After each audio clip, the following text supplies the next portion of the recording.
Diese zu erwerbende sanierte Villa liegt in Mönchengladbach-Rheindahlen.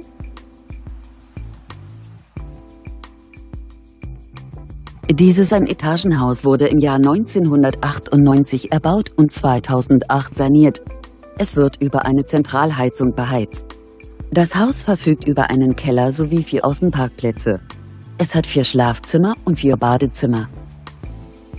Das Gebäude ist luxuriös ausgestattet.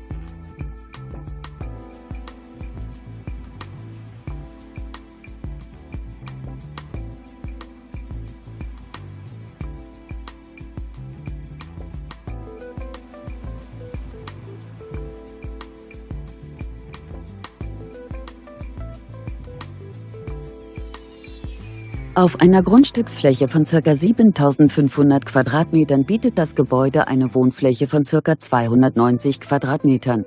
Das Objekt hat einen Kaufpreis von 850.000 €. Kontaktieren Sie uns. Für die Vereinbarung eines Besichtigungstermins stehen wir Ihnen gerne zur Verfügung.